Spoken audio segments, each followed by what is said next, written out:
สวัสดีพี่น้อง FC ทุกท่านครับวันนี้มาเจอกันอีก1วันนะครับในวันที่8พฤษภาคมพศ2564ครับวันนี้ผมจะมีข่าว2ประเด็นนะครับมาเล่าให้พี่น้อง FC ทุกท่านได้รับฟังไปเลยกันครับข่าวประเด็นที่1นะครับพี่น้องชาวไทยแลนด์ได้หนีการสู้รบจำนวนมากนะครับหลังการสู้รบกองทัพกสินและกองทัพพม่านะครับในรัฐกสินครับข่าวประเด็นที่2นะครับหลังจากกองทัพพม่าเข้ามายึดอำนาจนะครับสินค้าทุกอย่างขึ้นราคาไปหมดนะครับทำให้พี่น้องประชาชนในพื้นที่รัฐต่างๆวันนี้ได้รับความเดือดร้อนเป็นจำนวนมากนะครับครับก็มาดูข่าวที่1ก่อนครับพี่น้องจากการสู้รบที่เกิดขึ้นในรัฐกสินนะครับทำให้พี่น้องชาวไทยแลนด์นะครับเนื่องจากอยู่ติดกับรัฐกสินครับทำให้พี่น้องชาวไทยแลนด์จำนวนมากเลยหนีการสู้รบทิ้งบ้านเรือนไปอยู่ที่อื่นนะครับพี่น้องวันนี้วันที่8พฤษภาคมพศ2564ครับวันนี้นะครับเป็นอีกหนึ่งความซับซ้อนความหลากหลายทางชาติพันธุ์ในประเทศพม่านะครับหลังกองทัพกสินสู้รบดูเดือดกับกองทัพพม่าและต่างชาติพันธุ์ที่รับผลกระทบกับเป็นพี่น้องชาวไทยแลนด์ครับจึงมีถิ่นฐานอยู่ติดกับรัฐกสินครับทิ้งบ้านเรือนไปหลบภัยในวัดนับพันคนนะครับสงครามในพื้นที่ของรัฐกสินอาจสร้างความดีใจแก่ฝ่ายกองเซกลุ่มต่อต้านการรัฐประหารในพม่าเมื่อเห็นความสูญเสียจากฝ่ายกองทัพพม่ามีทหารพม่าจำนวนหนึ่งไล่รับบาดเจ็บแล้วก็ตายไปในการสู้รบรัฐกสินครับแต่ชาวบ้านที่อาศัยอยู่ในพื้นที่ใกล้เคียงการสู้รบพวกเขาคงไม่ดีใจเลยและชาวบ้านเหล่านี้หามีใช่ชาวกสินแต่อย่างไรหรือว่าชาวพม่าแต่อย่างไรครับการสู้รบที่เกิดขึ้นเนื่องจากติดชายแดนกสินนะครับกสินและรัฐฉานครับก็คนที่เดือดร้อนก็เป็นพี่น้องไทยแลนด์นะครับไม่ใช่ชาวพม่าและชาวกสินแต่อย่างไรครับการสู้รบระหว่างกองทัพเอกราชกสิน KIA และกองทัพพม่าดำเนินการมาเป็นระยะเวลา1 เดือนในอำเภอเมืองหมอกหรือว่าบ้านเมืองหมอกนะครับจังหวัดว่านบ่อตอนใต้ของรัฐกสินได้ส่งผลกระทบต่อชาวไทยแลนด์มากกว่า 1,000 คนจากหมู่บ้านสีหักกรุงล่อว่านใหม่มาหนอกุ้งนะครับมาข่อยน้ำบ่อก็หลายๆหมู่บ้านครับพี่น้องก็พากันทิ้งบ้านเรือนแล้วก็หนีไปอยู่ตามวัดวาต่างๆนะครับท่านพม่าและท่านกสินปะทะกันอย่างหนักตั้งแต่วันที่10 เมษายนถึงวันที่29 เมษายนและถึงวันนี้ครับพี่น้องวันที่8 พฤษภาคมครับมีพี่น้องชาวไทยแลนด์เสียชีวิตจากลูกหลงไปแล้ว9 รายและพระสงฆ์มรณภาพไปอีก1 รูปครับบ้านเรือนชาวบ้านประมาณ30 หลังคาเรือนได้รับความเสียหายไปเลยครับชาวบ้านเหล่านี้ส่วนใหญ่เป็นผู้หญิงและคนชราและเด็กกำลังประสบความยากลำบากเพราะอาหารการกินไม่เพียงพอหลายภาคส่วนได้ส่งความช่วยเหลือไปให้ทางที่เป็นสดและเป็นเสวงอาหารครับเมื่อวันที่5 พฤษภาคมที่ผ่านมาคณะพระสงฆ์จากโครงการช่วยเหลือผู้ตกทุกข์และยากในประเทศไทยรวบรวมเงินไล่ประมาณ1 ล้านจัดของเงินพม่าและส่งไปยังรัฐกสินเพื่อสมทบทุนให้ความช่วยเหลือกับชาวบ้านเหล่านี้ยังมีแนวโน้มชัดเจนว่าชาวบ้านไทยแลนด์เหล่านี้จะไล่กลับบ้านเรือนคืนเมื่อไหร่ตอนไหนก็ยังไม่มีใครรู้นะครับพี่น้องชาวไทยแลนด์เป็นชาติ พันธุ์ใดกลุ่มหนึ่งเช่นเดียวกับชาวไทยใหญ่ในรัฐฉานชาวไตเมาในมณฑลยูนานชาวไตอาหมในรัฐอัมซัมของอินเดียนะครับไตแรงคือชาวไตคำตินะครับที่ไล่ยกย้ายถิ่นฐานอยู่จากแลนเริมซึ่งเป็นมณฑลยูนานของจีนในปัจจุบันไปทางทิศตะวันตกเฉียงเหนือผ่านพื้นที่สูงเป็นรัฐกสินของพม่าตรงข้ามเทือกเขาปัดไก่ไปตั้งลกลักอยู่บริเวณรับแม่น้ำโลหิตลำน้ำสาขาของแม่น้ำพรพรหมบุตรในอินเดียเมื่อประมาณ300 ปีก่อนโดยดินแดนซึ่งเป็นที่อาศัยอยู่ของชาวไตคัมติปัจจุบันคือรัฐอนุรักษ์ประเทศของอินเดียครับก็จะมีประมาณนี้นะครับเรื่องของพี่น้องไตแรงนะครับพี่น้องไตแรงก็อยู่ติดกับรัฐกัดสินครับพี่น้องจากการสู้รบของกองทัพพม่าและกองทัพกัดสินที่เกิดขึ้นประมาณ1 เดือนกว่านะครับก็ทำให้พี่น้องชาวไตแรงได้หนีการสู้รบจำนวน 5,000 คนนะครับผู้ที่เดือดร้อนวันนี้ไม่ใช่พี่น้องชาวกัดสินหรือว่าชาวบ้านของกองทัพพม่านะครับเป็นพี่น้องชาวไตแรงนั่นเองครับวันนี้นะครับ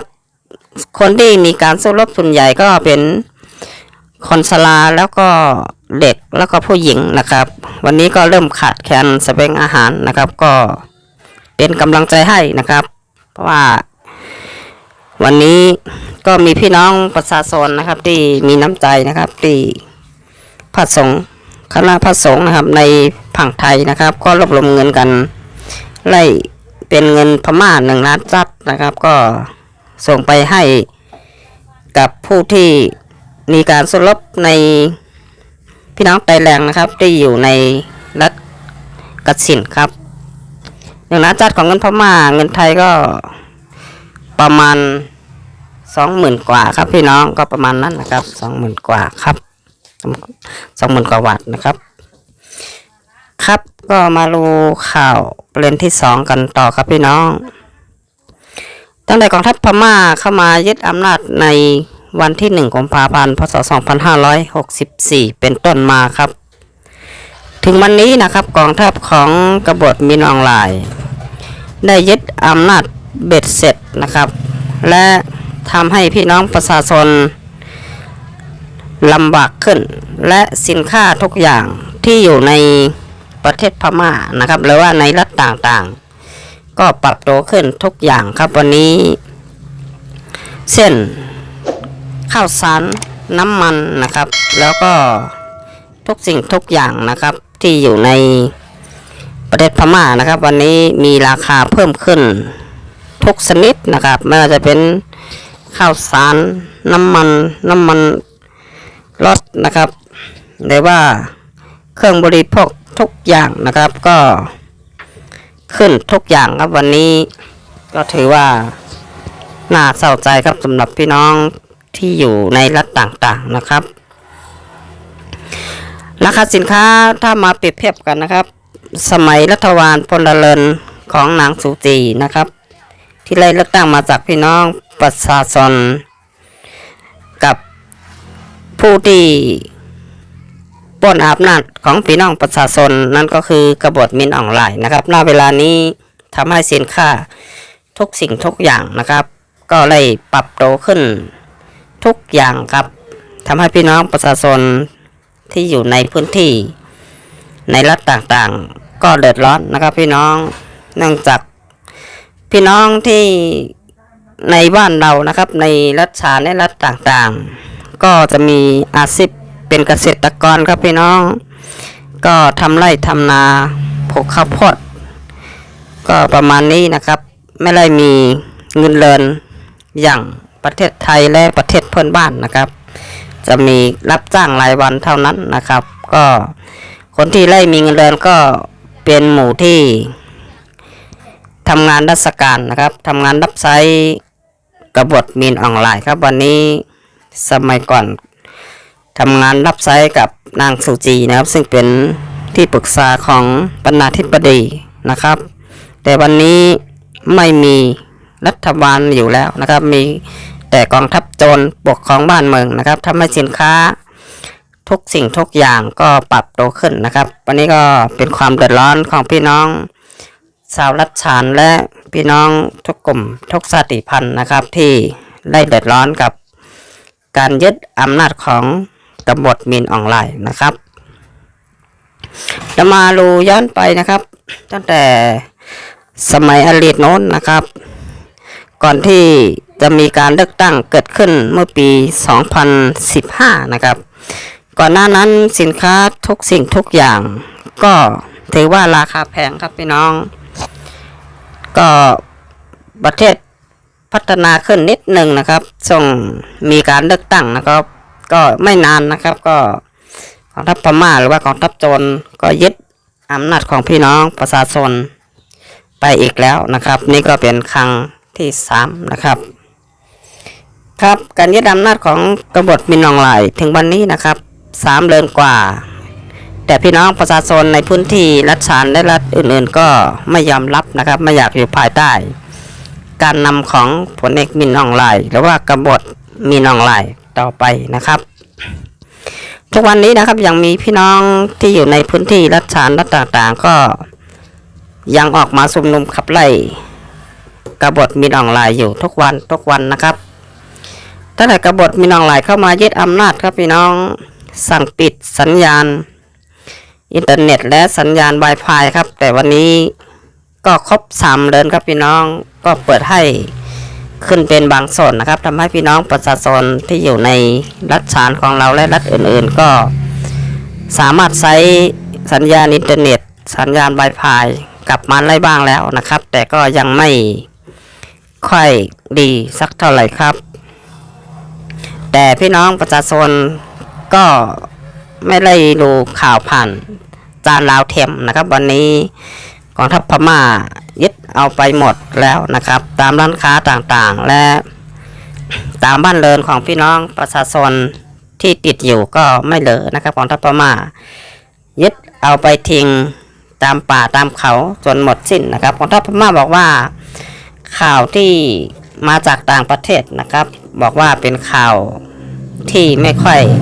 กองทัพจะไม่ค่อยพอใจนะครับเนื่องจากเสนอข่าวเป็นความจริงนะครับก็อยากให้ดูข่าวของกองทัพโจรนะครับนั้นก็มันจะพูดเข้าข้างกองทัพพม่าหรือว่ากองทัพโจรอย่างเดียวนะครับไม่ได้พูดเรื่องที่ถูกต้องหรือว่าสิ่งที่ถูกต้องแต่อย่างไรครับพี่น้องครับครับวันนี้ก็จะมาพูดเพียงเท่านี้นะครับถ้ามีข่าวอะไรใหม่ๆก็จะมาอัปเดตให้พี่น้องFCทุกท่านนะครับได้รับฟังไปด้วยกันครับก็ขอบคุณมากนะครับสำหรับพี่น้อง FC ทุกท่านทุกคนนะครับที่เข้ามากดแชร์กดไลค์แล้วก็กดติดตามให้ช่องของผมเสมอมานะครับวันนี้ก็สวัสดีครับ